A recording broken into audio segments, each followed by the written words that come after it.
ಇವತ್ತಿನ ದಿವಸ ಬೆಳಗಿನ ಜಾವ ಕಾರ್ಕಳ ರೂರಲ್ ಪೊಲೀಸ್ ಸ್ಟೇಷನ್ ವ್ಯಾಪ್ತಿನಲ್ಲಿ ಒಂದು UDR ಪ್ರಕರಣ ದಾಖಲಾಗಿದೆ. ಕೇಸಿಂದು ಸಾರಾಂಶ ಏನಂದರೆ, ಮ್ಯಾಂಗ್ಳೂರು ನಿವಾಸಿಯಾದ ದಿಲೀಪ್ ಎಂದ ಒಂದು ವ್ಯಕ್ತಿ, ಅವರು ಕಾರ್ಕಳ ಮೂಲದವರು.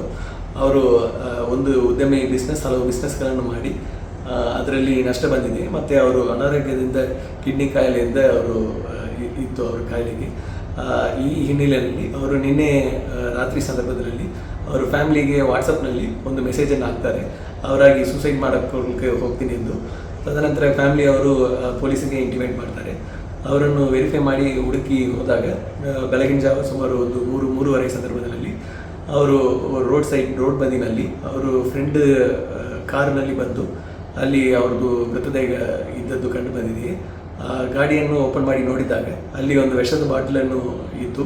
ಸೊ ವಿಷವನ್ನು ಸೇವನೆ ಮಾಡಿ ತದನಂತರ ಅವರು ಅವರು ಲೈಸೆನ್ಸ್ ತೊಗೊಂಡಿರುವ ಸರ್ವಿಸ್ ರಿವಾಲ್ವರ್ನಲ್ಲಿ ಅವರು ಹೃದಯ ಭಾಗಕ್ಕೆ ಗುಂಡನ್ನು ಹಾರಿಸ್ಕೊಂಡು ಡೆತ್ ಆಗಿದ್ದಾರೆ.